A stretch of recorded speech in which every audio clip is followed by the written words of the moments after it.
time, right? We've got those chilly winds, we've got the rain, and we're going to continue to see rain chances building. We may see those showers move as far north as Mount Airy. You see the snowflakes are up too.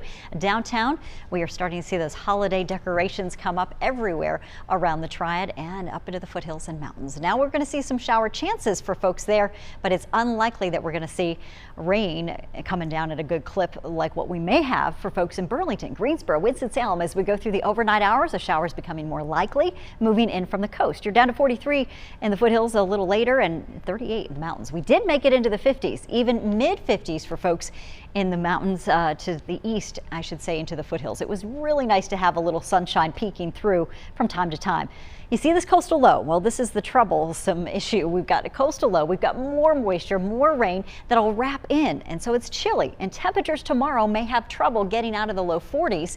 So it's another cold, overcast kind of November day, the kind that, yes, does make us think that it's a transition time getting us closer to winter. There are some 60s in that 7-day though. Right now, some patchy showers out over uptown Lexington. We may see some drizzle. We've had periods of drizzle from Asheboro through Burlington at times throughout the day.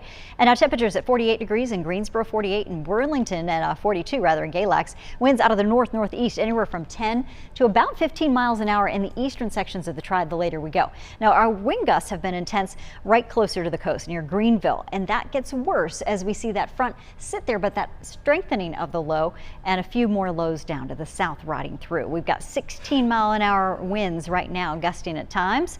Also in Hatteras, we've had gusts that'll continue to get higher. Temperatures today warmed into the 50s, but I think we're gonna have trouble getting there tomorrow because we've got that cool northeasterly wind.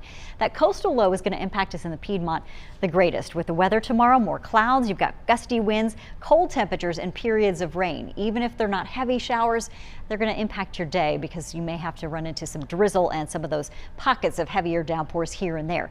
Not going to be a fun one across parts of the Triad. We do have high wind concerns along the coast too from Nags Head south as we go out toward Atlantic Beach and Emerald Isle. We're looking at gusts there to 60 miles an hour, so not a good time to be out on the boats or even heading to the beaches. Unfortunately, it does look like coastal driving may be more difficult, and anywhere you head east of Raleigh, we can expect to see rain and gusts that could be high at times. Storm warnings for folks along the marina areas. Definitely a blustery weekend there. Now, let's take a look at that hour-by-hour forecast as we see the clouds settling in for us now. Showers lifting in from the south.